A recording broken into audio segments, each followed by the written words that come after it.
Dünya Türkmenleri. Dünya Türkmenleri.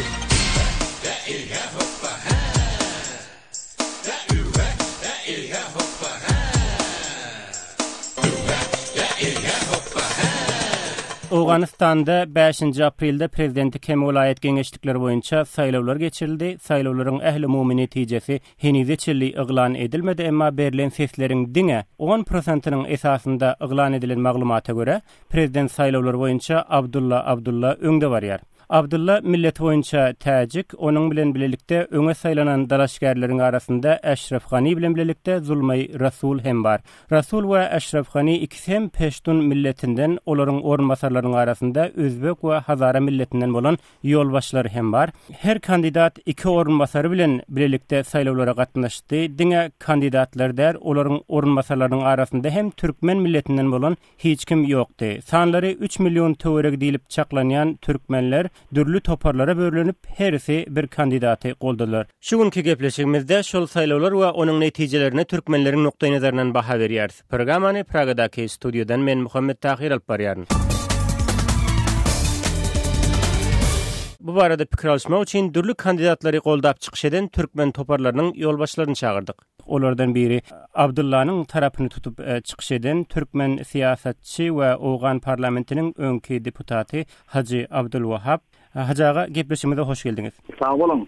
Deslapky netijelerde ikinji orunda duran Eşref Gany'nyň tarapyny tutup çykyş eden türkmen toparynyň wekillerinden Muhammed Kemal Güneş aga. Sizem hoş geldiňiz gepleşigimize. Sağ bolun, sizden minnetler.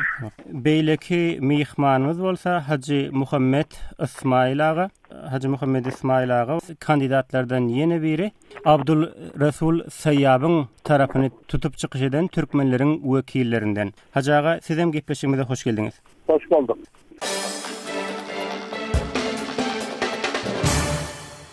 Hormatly mihmanlar, programamyza umumy sorag bilen başlasym gelýär. Saýlawlaryň deslapky netijesi yglan edildi. Hatda muňa deslapky netije de diýmek belki mümkin däldir, sebäbi bu berilen sesleriň diňe 10%-nyň netijesi, emma şu netijeye görä Abdulla sesleriň 41% bilen öňde barýar. Gani 37% töweregi bilen ikinji orunda dur, üçüncü orunda bolsa Zulmay Rasul. Ol 10% golay ses alypdyr. Abdul Rasul Sayyabyň 5% golay ses alandygy edilýär. Elbetde bu diňe jemi 34 welaýatyň 26-synda berilen sesleriň diňe 10%-nyň netijesi. Ýagny munyň üýtgemegi ören mümkin. Saýlawlaryň jemleýici netijeleriniň may aýynda yglan edilmegine garaşylýar. Mihmanlar deslapky netijede sizi geň galdyran zat boldymy? Yani birinji orunda baryan kandidat Abdullanyň Demirgazyk Awganastandaky wekillerinden Haji Abdulwahap. Siz bilen başlaýly bu soragymyza. Bize bunda aýdyr geň galdyran zat ýok. Başta kadam aýdypsyňyz, ýani türkmenlerden diýdiňiz hiç gaýsyny ýa-ni ýok, mawin ýok diňizde. Mawin ýok bolsa, elbetde bunda türkmenleriň şorasynyň başlygy roz geldi. O içi men we başga-da näçe sanak biziň bir hemkarlarymyz elbetde şu siýasatda bolança bir çapalap beren adamlar oturup bizler maslahatlaşdyk. Maslahatymyzyň netijesinde de şunu demetdik ki gelin indi şu dastlap Abdullah'dan himayet edildik. Şoňa teslim aldyk. Haja köp sag bolun beren maglumatyňyz üçin. Kemal Güneş size geçýär. Türkmenleriň medeni jemgyýetiniň ýolbaşçysy Kemal Güneş. Sizem Eşref Gany'ny goldap çykyş eden türkmen toparlarynyň wekillerinden biri. Saýlawlaryň häzirki netijesine garaýşyňyz nähili? Siziň kandidatyňyz ikinji orunda dur. Bu zat kaýsydyr mümkin ütkeşiklerim gelmeli. O zat şu birinji saýlaw gününiň hasaplarynyň asasynda mümkin biz üstündäk bolsak şöyleden biz ikinji döwreden gitsede mümkin. Yani biz muňa arzu etýäs şol birinji gün saýlaw gününde berilen netije asasynda mümkin Eşref Gany Ahmedzi birinji orunda bu saýlanyp prezident bolup çykdy diýip şol bizde fikrimiz bar. Kemal Güneş, maglumatyňyz üçin köp sag bolun. Haji Muhammed Ismail aga size geçýär. Siziň goldan kandidatyňyz Abdurrasul Sayyab 4-nji orunda dur. Bu netije siz garaşypmydyňyz? Egerçi bu netije ütgeşip Abdurrasul Sayyab birinji geler diýip bilýärler. Emma biz bundan asasy bizleriň bu kişini goldaýşymyzyň illeti owalaha şu bizleriň dini kitaplarymızda bir adamy özüňize başlyk ya reis cumhur sayılacak bolsanız bazı şartlar koyan bir adam reis cumhur bolacak bolsa 25 şart koyan. Şol 25 şartın bizlerin tutan reis cumhurumuz ya bizlerin reis cumhur bolsun deyip tutan adamımız şu 25 şart şol adamda bakı. Bu muhim değil ki illa ki bizlerin tutan adamımız reis cumhur bolsun deyip. Ama inşallah belki bu sefer ikinci olabilir, üçüncü olabilir. Ama bundan şu näme kemçiliklerimiz var. Şol zatları ders alar iki sefer inşallah patet ve näme edip inşallah näme der. Fatmaşar. Hacı Muhammed İsmail ağa beren maglumatınız için sağ olun. Gepler Azatlyk Radiosu hormatly dinleýijiler, biz dünýä türkmenleri gepleşigimiziň bu tapgyrynda Awganystanda 5 aprelde geçirilen saýlawlaryň netijesine türkmenleriň nukdaý nazaryndan synedýäs. Programamyza dürli kandidatlary goldap çykyşydan şunlukda biri-birine belli bir derejede gapma garşylykly ses beren türkmen wekilleri bilen söhbet edýäs.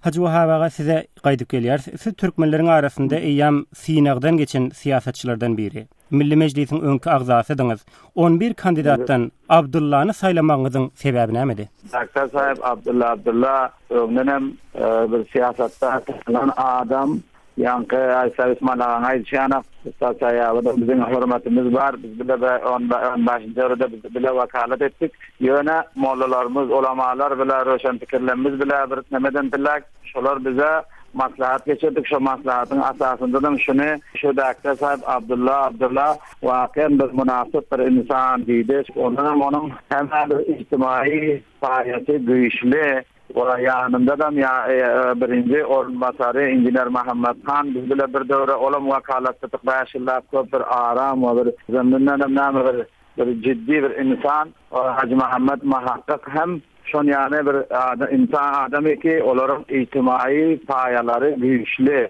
Asasadan bizim bana özünüzün görüp otuyorsunuz, bizim hürmetli bana bu Kemal Ağa, yani Sabit İsmail'im görüp otuyorlar. Şu geçen dövrde Usta Sayyab'a bir dati prefekta yöne başkalarına için Eşrefani maunileri bile mümkün emelerde de ular batılar ya Menzel Resul Vezir-i Haricet ya bu dövr kandid bulbur şu sistemin nemesi tadavum diyor bula bizlere o saytıyorsa yok Dr. Abdullah diyor ki men islahat getirecek diyor. İslahatta biz barnamalarından gördük Dr. Sahip Abdullah'ın mezatlarını gördük özlerden yaxşı aydırsak gelecekte eğer birinci yere gelip reis-i cumhur olan yerinde bizim için bir çare Türkmen halkının derdine deva bulursan bunların sesini ekstersin bunların şu gelecek kurulacak kabinede hakları yerleri belli olacaktır deyip onlar bile ayrıştık hem mezade onlar bile kapılarından sonra yaşlılar moğollarımızın moğolsatlarımızın meşhurlarını aldıktan sonra şular Dr. Abdulah'dan biz himayet ettik bir islahat gelir mi ki bizim şu vatanımıza ya milletimize halkımıza şu azgın bir çare millete değil şol için şol asasda biz Dr. Abdullah'dan himayet ettik. Hacı Abdulwahab ağa sağ olun. Kemal Güneş Türkmenlerin medeni cemiyetiniň ýolbaşçy. Siz hem alyp berýän işiňiz boýunça öňe saýlanan az sanly türkmen wekillerinden biri. Hacı Abdulwahab ağa Abdullahny goldamanyň sebäplerini düşündirdi. Siz hem Abdullahny däl, hatda onuň esas garşydaşy Ganyny goldadyňyz. Diýmek Abdullah barada Hacı aganyň aýdanlary bilen ylalaşmaýan taraplaryňyz bar, şeýlemi? Hava bizim hem ylalaşmaýan taraplarymyz şöyle birinciden geçen döwürlerde Şahamat Kerzey'den hem onu himayatımızı ilan ettik. Asasi ondan önkü bekleyen vekil sayıplarımız millet vekilleri Hacı Sayyid Wahab, Lorşal, Ahmet Kerzey bilen ilalaşman bizler şu adam bilen ilalaşmadık bul sebepli bizler geçen gezek Abdullah'dan himayatımızı ilan ettik. Yöne biz hiç kaysından peyda tapmadık şu uğurlarda Abdullah'dan hem ya Ahmet Kerzey'den hem bu rejimlerden. Yani biz de Aşraf Gani'den şu asasda himayatımızı ilan ettik sebebi bir ilk geçik ya bir revolüsyon gelmek şu gelecek rejimde. Önkü rejimlerde Türkmenler başka milletlere kararında hemmeden izah aldılar. Hatta bizlerden az milletler yaşayan milletlerin öyleler bir ağızdır birlik, bir ittifaklıkta. Bir birleşip gücürlü gayratlı adamlarını öne düşürüp yani bizimkiler şu asasda şu işleri edebilmediler. Şu hesaptan bizler bir ilk geçik gelir yani şu gelecekki Afganistan'ın devletinde şunun hükümet idaralarına yol başlarından bir bolcak adamlarda bizlerden şuna bir orun verilse şu asaslarda bir ilk geçik istiyor takımda. Dr. Aşraf Gani Amazdey bir alimi dünyevi uğurda ikanılan Esasda o aslanı şol adam oňarjak. Munyň orunbasarlary misalan General dostum, bular bir iň güýçli öňki generallardan we halk muny söýýär, öz milleti, özbek milleti söýýär. Bir güýçli adam bolup geçen. Şol esasda serwer danışan o aslanda hazara milleti köp öňünde ilim, bilim taýdan we bir agzal birlik taýdan bularym has öňe giden. Şol esasda bizler umyt etdik şol Eşref Gani Ahmedbey şol Owastanyň döwletinde bir üýtgeçigi getirer. Biz umyt edip şunun ýanyna bardyk. Biziň yüzlerçe, miňlerçe ýaşlylar şular ýani işte ýaýnap çapyp berler. Köp hemmesem bir edermen güjürli, gaýratly ýigitler diýsek ýaşlylarymyz şolar ýani şol meýdanda galan adamlar şulardan soň asasy bizler şular ýa-ni bir täze fikre dönmeli. Şol asasda biz şol bir täze fikirlinem saýlap Eşref Ganyny belledik. Şol adam şol üýtgeçigi getirdiler. Biz bilen her şeýle şol bir kontrakt diýilmi ýa-ni gelecekde bizlere orny berjegini söz berip hatta kol çekip berdiler. Media arkaly, telewizyon arkaly bizler seslerini şonuň sapdyp boldyk. Şol asasda türkmeniz gelecekde bu ýagdaýyndan ýokary göteriler diýilen asasda bizlere wada berdi. Şol asasda bizler bundan himayat ilan etdik. Hacı İsmail Agadam söz bereliň. Hormatly Saýyaby goldap çykyş eden türkmen wekillerinden hatta Saýyabyň Demirgazyk Awganastandaky saýlaw kampaniýasyny alyp baran türkmenlerden biri. Hacı aga Saýyap bilen deňeşdirende Gany we Abdullada görmedik zadyňyz näme? Indi biýanky dostlarymyzyň aýdyp ötüş şekilde goýa Eşref Gani Ahmedbey aýtdylar dünýäwi bir mütefekkir alim diýip-de. Ya Dr. Saýyp Abdullany awwalky bir ýaxşy siýasetmedar diýip. Men olaryň ikisiniň gepine goşulýarym. Dogrudan hem Dr. Saýyp Abdullah bir takriben 5 ýyllyk tejribesi bar Afganistanyň Hamid Karzai hökümetinde. Emma bizler öz grupymyz bolup bu Ustad Abdurrahman Resul Saýasy goldaýşymyzyň illeti bu kişi awwala bir alimi din. Bu birinci bizlerin önemimiz. İkinci bu kişinin şu kampanyanındaki bizlere beren vadeleri awwalkısı Awganistan'a parakatçılık getirecek. İkinci Awganistan'ın kanununu her bir adama baya gariba din tadbik edecek deyip üçüncü olsa rüşveti bilkul ortadan götürecek deyip eden vadeleri var. Nesip olsa inşallah kazanarsak aslan Awganistanyň milletiniň gerek adam şu üç närseni bu adam bizlere wada eden üçin şunun başına toplandyk. Hacı Wahab aga sizden ýene bir soraw döredişdaýda Hacı İsmail aganyň pikirlerinden ol Saýyabyň 3 zady wada berýänligini aýtdy. Mesela parakatçylyk bar, paraxorlygy aradan aýyrmak bar we beýleki bir zat. Hormatly Saýyabyň berýän şu wadalaryna siz garşymy?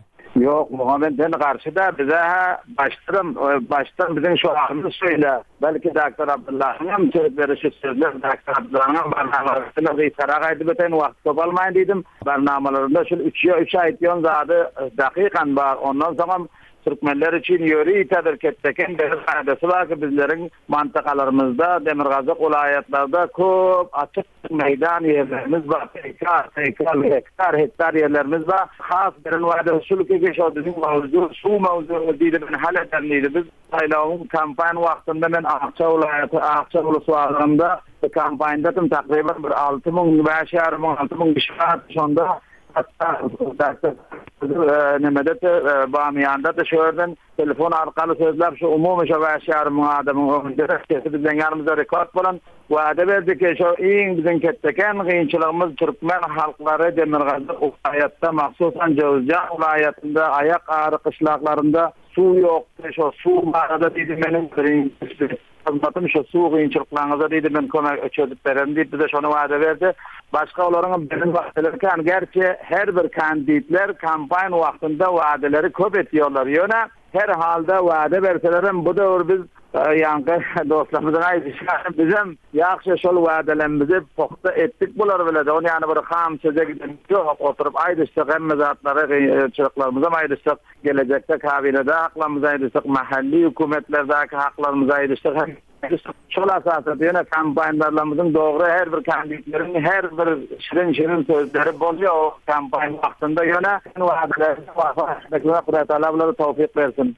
Haja sağ bolun beren maglumatlaryňyz üçin. Eşitişme göre Aşraf Gani bilen Abdullanyň beren wadalary keminden türkmenleri gödeň tutup aýdanmazda bir-birine meňdeşler. Emma görüşmiz ýaly şonda da her biriňiziň öz kandidatyňyzy goldamaňyzyň elbetde öz sebäpleri bar. Demokratiýada elbetde bu kadaly ýagdaý hem her kimiň öz kandidaty bolup biler, emma bu ýagdaý adamlaryň arasynda käbir soraglar döredipdir mehmanlar. Meselem Azatlyk radiosynyň Facebook sahypasynda pikir galdyran okuyjylarymyzdan biri özüni Garagumyň han diýip tanydyp şeýle diýär. Türkmen nirede bolsa da bir-birinden tapawutly däl. Ene bularyň bulaşyp ýörüşlerini görüň. Kime peýdasy bolandyr, sesleri galyň peşduna täjige gidendir. Goy akyllary başyna gelsin diýip pikir galdyrypdyr. Dinleýijimiz mehmanlar umuman bu ýerde türkmenleriň agzy birlikde bir kandidatyň arkasynda durup bilmänligine gynanç bildiripdir. Bu dinleýijimiz ýaly başga da adam kändir näme üçin agzy bir bolup bir kandidaty goldap güýçli ýagdaýda öz hakykyny talap edip bileňiz ok diýerler. Hacı Wahab agay. Olama edisi doğru aýdyp durýar. Türkmenlerin siyasi bolmaly. Biziň agzy birligimiz yaxşı, yaman da, köp yaxşı. Men näse gedek mahfillerde aýtdym, köp ýerlerde köp kawmlar bar bizlere. Hatda Kabulda ben bir çağ versem, General Tayyip dostum ikinci gün Türkiýeden gelenler ikinci saýlawyndan soň öz ýerlerinde oturan bir aýtdym, Türkmen kawmlaryň bunça bilek tutdy. Soň aýtdym, ýok, General Tayyip diýdim, agzymyz bir, ýene başga kawmlara göre biz yaxşı diýdik. Ýöne bu siyasat bolup, siyasi bolmaly bizlerem, ýok. Hemmemiz bir yere gidip durmalda.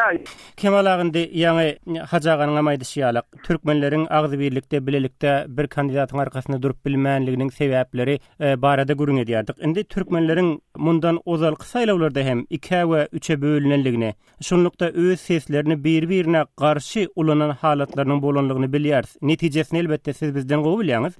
Diňe bir sany ministeriňiz boldy. 3 sanagam 3 ya 4 sanagam deputatyňyz boldy meclisde. Siz bu ýagdaýdan razymy?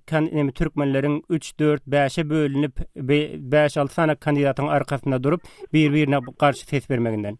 Doğrudanım şöyle biz ýaşulamyz, hormatymyz bar.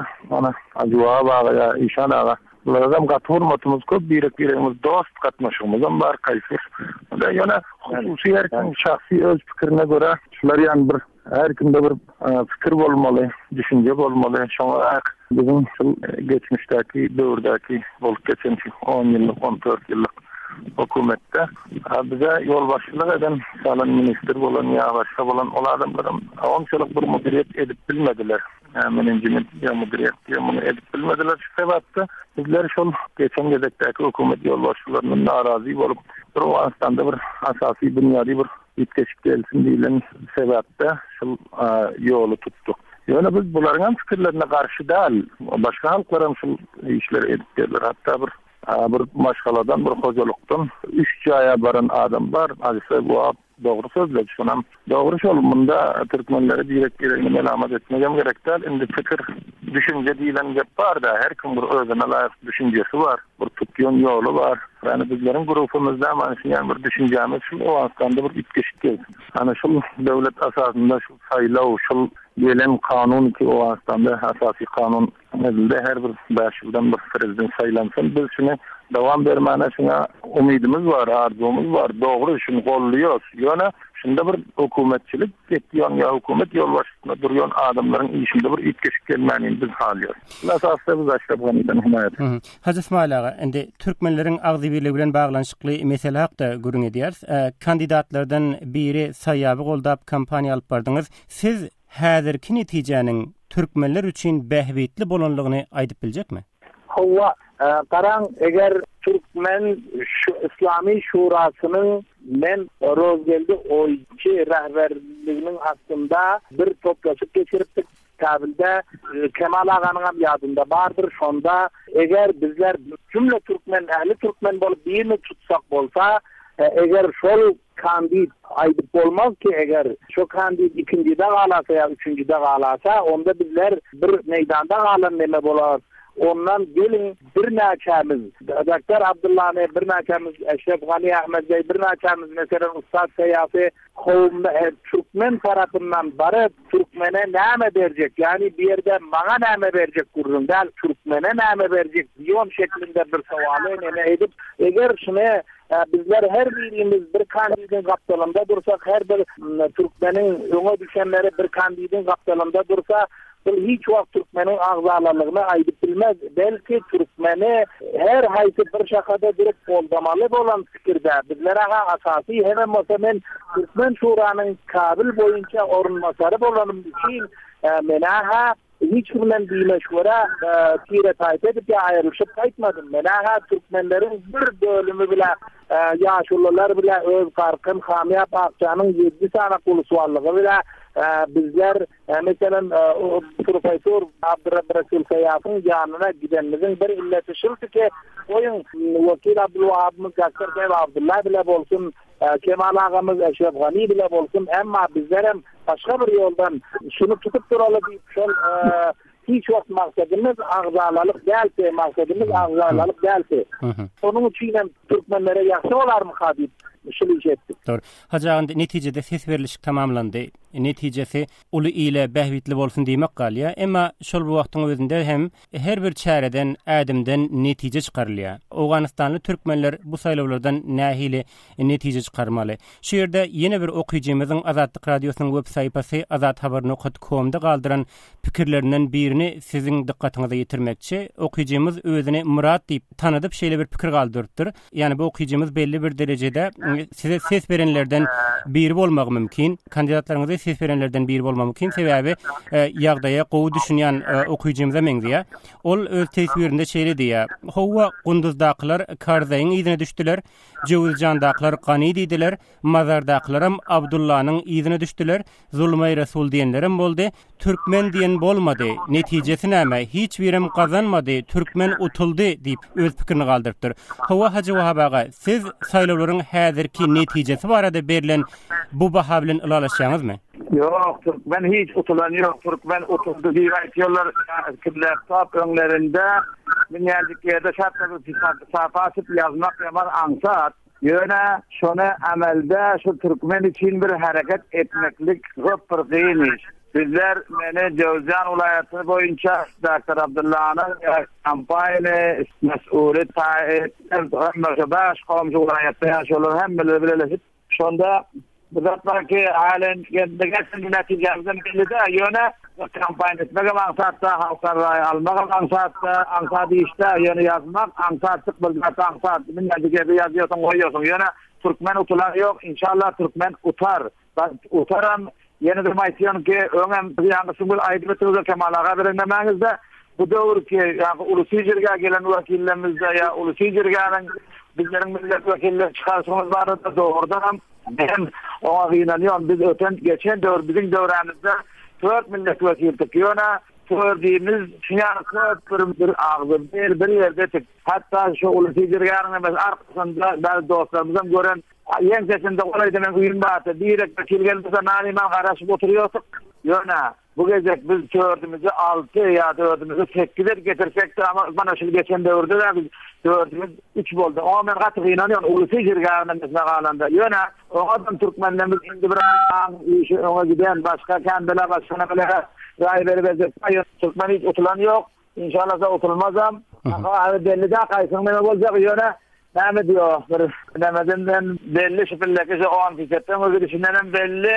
İnşallah da umydymyz gatykan ki Dr. Abdullah birinji döwürde birinji bolup çykar diýip çykmasadan ikinji döwre hana bar bolmadyk ýerinde. Şonda da moşa dostumyza men şu siziň arkaly seslenýän her bir Türkmen seslenýän ki Türkmenler inşallah da o an böyle düşünmesinler ki Türkmenler aldananam yok, aldanmıyorum inşallah da gelecek inşallah yaxşı bolar. Şimdi saharat rahmgaray inşallah da yankı temalalarına işaret näme şu hökümetten diýdi ýene bizleriň hem şahsy düşmanlygymyz yok. Sen 10 ýylda görün milyarlap dağlar, pullar, kömekler geldi. Kança memleketin, 40 memleketin eskerleri geldi. Şonda da bizim yurdumuzda şöyle görün halkımıza hiç bir taýyrat gelmiyor. Bizim şu mahsusan hem kavimlere ekseriyetine gelen mahsusan biz Türkmenler bir fillerler garan bizler Kabil'de mesela Awganistan'ın payitahtında bizleri görse Köýlegistan ýaşyl don ýelbege plany baýta. Bugün Kabil'de bizler suwdaşýan bizler şo etýän iňneme işleri bizlere geldi. Mantykamyzda da bizleriň ekinimiz yok, suwumuz yok, maldarlygymyz bolan ýok. Şol üçin hem men gynanýarym. Gynanypam şol orta geldim ya siyasata geldim ya gelecekde bizim şol biçara mazlum milletimize gelermi kadi. İnşallah onda bu eden içimden ben pişman da katı umidwar. İnşallah da neticesen yaxşı geler. Türkmene elinden gelen hizmetlerin Abdullah ve timleri ederler inşallah. Aldanlık deyip düşünmesin Türkmen kavga hiç. Geçirim şehirde men bırakıp gitme valayın vekil taydın getinin kaydına şol dostumuz ki Facebook'ta Türkmenler payladı. Türkmenler paramparça boldu, Türkmenler utuldu deyipdir. Şonun reddine men bırakıp gitayçak bolýan. Facebook'ta men okudum bir ay awval Ebu Ahmet Ebu adında farkıçada koydum. 4 kandidatam şonu post ettim. Dr. Abdullah Sayba, Profesör Rabbani'ye, Gulağa Şirli'ye, Kutbuddin Hilal'a da iberdim. Şu benim yazan zatlarımı ve şonda benim fikrim şu Facebook'ta farkıça hatta katı koyu bildirilen hiç vakt Türkmen uçulan yok. Türkmenin hayrı her haysi bir şakada duranda hayrı. Türkmen hemmesi bir yer çukura tüytürasa eğer şol çukura mesela ikinci opozisyona düşer veya üçüncü düşerse sonra edecekti. O inimiz şu yerde intecik çünkü okuyuculuğundan bildiriyor yaşı küçüğe birilerin mesela şükür elhamdülillah 55 yaşı çok fikirler bile, çok tecrübeler bile kazandık. Şunun için hemen bir yerde duranlar, her ayın bir yerde durup hemen Türkmenin peydası için her ayın bir yerden ses çıkarsak yaxşı olur diyorum. Kemal Güneşağa, onda saýlawlaryň häzirki netijesinden Türkmenler nähili sapa galmaly? Türkmenler asasi ilki döwürlerden maýryşyl geçmişdäki döwürlerde bular hem de izah alan sebäpli. Yani ol Facebook'ta yazan doğanmadan hem fikri ana olarak mümkün yaşlık eden yani bizden köp kıyıklarımız köp. Hazırlıkça cevabın aydışyanı geçen gezek biz 4 milletvekili, bu gezek 3 milletvekili olduk diyen gepler hem doğru. Şu asasda bizlerin de bu buhrandan, bu kıyınçılıktan çıkmak için asasi işimiz biz şu orunmasarlık değil ya prezidentlik değil bizden davalamız. Asasi şu vakta edecek işlerimiz biz ilkinciden biz milletvekillerimiz köpürtmeli, sayılamalı biz her kaysının hem yanında duran adamları onu melamet etmeliler. Türkmenin ağzalılığına sebep olmuyor.